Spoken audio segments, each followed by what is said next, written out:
வணக்கம், welcome to SK channel. இன்றைக்கி சூப்பரான ஒரு ரெசிபி ஒன்று ரெடி பண்ண போகிறோம். இது வந்து ஹை ப்ரோட்டீன் பவுடர். இது வந்து உடம்புக்கு ரொம்ப நல்லதுங்க. நம்ம உடம்புல உள்ள எலும்பெல்லாம் நல்லா வலுவாகும். ஒரு முடி கூட கொட்டாது. அந்த அளவு இந்த ரெசிபி ரெடி பண்ணுறதுக்கு ஃபஸ்ட்டு ஒரு கடாய் அடுப்பில் வச்சுட்டு சூடு பண்ணிக்குவோம். 50 கிராம் பாதாம் பருப்பு, 50 கிராம் முந்திரி, 50 கிராம் பிஸ்தா பருப்பு எல்லாத்தையும் சேர்த்து மிதமான தீயில லேசாக வறுத்துப்போம். இது வந்து ரொம்ப வறுக்கக்கூடாதுங்க.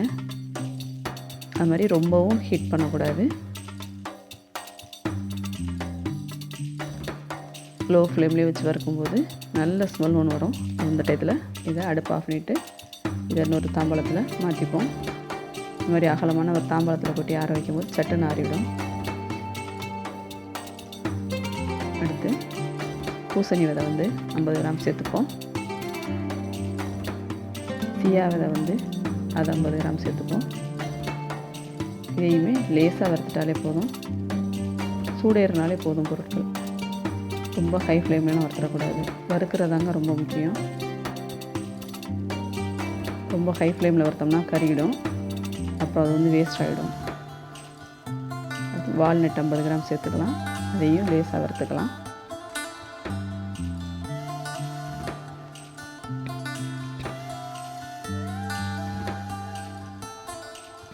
இப்போ கருப்பு உளுந்து சேர்த்து வறுத்துப்போம். அது 50 கிராம் சேர்த்துருக்கேன். கருப்பு உளுந்து வந்து நம்ம உடம்பு பெயின்லாம் வராது. எலும்பெல்லாம் நல்லா வலுவாகும். இது வந்து சேர்த்து அரைக்கும் போது பவுடர் கொஞ்சம் கலர் மாறும். நம்ம வேண்டான்னா ஸ்கிப் பண்ணிக்கலாம். அடுத்து வந்து சப்ஜா விதைகள் வந்து அது 50 கிராம் சேர்த்துருக்கேன். இது வந்து நல்ல குளிர்ச்சியான பொருளுங்க. நம்ம லேடிஸ்க்கு வந்து ரொம்ப உடம்பு குளிர்ச்சி கொடுக்கும். ரொம்பவே நல்லது. வேர்க்கடலை 50 கிராம். இது வந்து பச்சை வேர்க்கடலை. இதை நல்லா வறுத்துப்போம். வறுத்துட்டு தோல் உரிகிற வரையிலும் வறுக்கணும்.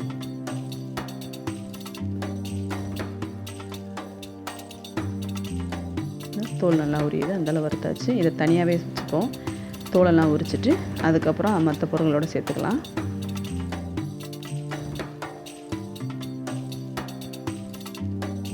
மக்கானா சேர்த்துருக்கேங்க. தாமரை விதைன்னு சொல்லுவோம். மற்ற பொருட்களோட இது வந்து டபுள் மடங்கு சேர்த்துக்கலாம். எல்லாம் 50 கிராம் சேர்த்தேன். இது வந்து 100 கிராம் சேர்க்கலாம். இது கொஞ்சம் வதவதன்னு இருக்கும்.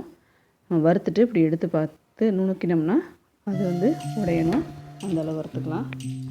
இப்போ கருப்பு எள் சேர்த்துருக்கேங்க. என்கிட்ட வெள்ளை எள் இல்லை. கருப்பு எள் வந்து ஒரு 25 கிராம் சேர்த்துக்கலாம். இதுவும் நல்ல குளிர்ச்சியான பொருள் தான். எள் வந்து நல்லா பொரியணும். கருப்பு எள் சேர்க்கும்போது கொஞ்சம் பவுட்ரு கலர் மாறும். ஆனால் பரவாயில்ல. இது வேண்டான்னு சொன்னால் ஸ்கிப் பண்ணிடலாம்.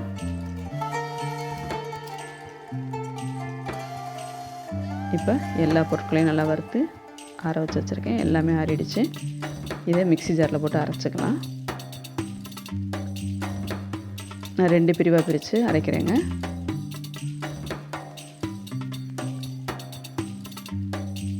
அரைச்சிட்டு வந்தாச்சு. வந்து ரொம்ப நேரத்துக்கு அரைக்கக்கூடாது. கொஞ்சம் விட்டு விட்டு அரைங்க. ஏன்னு கேட்டால் எல்லா பொருட்களுமே வந்து ஆயில் சேர்ந்தது. ரொம்ப நேரம் அரைச்சோம்னு சொன்னால் எண்ணெய் பிரிஞ்சு வந்துடும். அது நல்லா இருக்காது. அதனால் கொஞ்சம் கொஞ்சமாக விட்டு விட்டு அரைக்கும் போது நல்லாயிருக்கும். இப்போ எல்லாத்தையுமே அரைச்சாச்சு. இதில் வந்து இனிப்புக்கு வேணும்னு சொன்னால் பனங்கற்கண்டோ இல்லை நாட்டு சர்க்கரையோ சேர்த்துக்கலாம். இல்லை கற்கண்டு வெறும் வெள்ளை கற்கள் கொண்டு சேர்த்துக்கலாம். நான் எதுவும் சேர்க்கலை. நான் பாலில் கலக்கும் போது நாட்டு சர்க்கரை சேர்த்துப்பேன். உங்களுக்கு வேணும்னா என்ன பொருள் இனிப்புக்கு வேணுமோ அதை சேர்த்துக்கோங்க. நல்லா அரைச்சாச்சு. பாருங்கள், இந்த பக்கத்தில் தான் வரும். ரொம்ப நைஸ் பவுடராக வராது. உங்களுக்கு நைஸாக வேணும்னு சொன்னால் நீங்கள் ஜல்லடை போட்டு சளிச்சிக்கலாம். சூப்பராக ஒரு ஹை ப்ரோட்டீன் பவுட்ரு ரெடி ஆகிடுச்சு. இது அருமையான ஹோம்மேடு ப்ரிப்ரேஷன். சூப்பரான ஹெல்த்தி ட்ரிங்க்ஸ், நம்மளோட ஓன் ப்ரிப்பேர்டு. இப்போ ஒரு டம்ளர் பால் சூடு பண்ணியிருக்கேன். 1 ஸ்பூன் நாட்டு சர்க்கரை சேர்த்துட்டு 1 ஸ்பூன் நம்ம அரைச்ச பவுடரை சேர்த்துக்கிட்டேன். இப்போ பால் நல்லா கொதிக்க வச்சு அதில் கலக்கும்போது அதில் கொஞ்சம் திப்பியாக இருக்கக்கூடிய அந்த பொருட்களும் சேர்ந்து வெந்துடும். நல்லா ஆற்றிக்கிட்டு பார்த்தோன்னு சொன்னால் நைஸாக கரைஞ்சிடும். அதனால் அது வந்து சலிக்கன்னு கூட கட்டாயம் கிடையாது. நீங்களும் இதே போல் ட்ரை பண்ணி பாருங்கள்.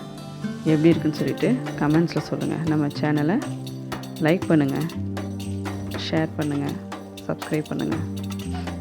பக்கத்தில் இருக்கக்கூடிய பெல் ஐக்கானை கிளிக் பண்ணிக்கோங்க. அப்போ தான் நம்ம போடக்கூடிய வீடியோக்கள் உடனே கிடைக்கும். தேங்க்யூ.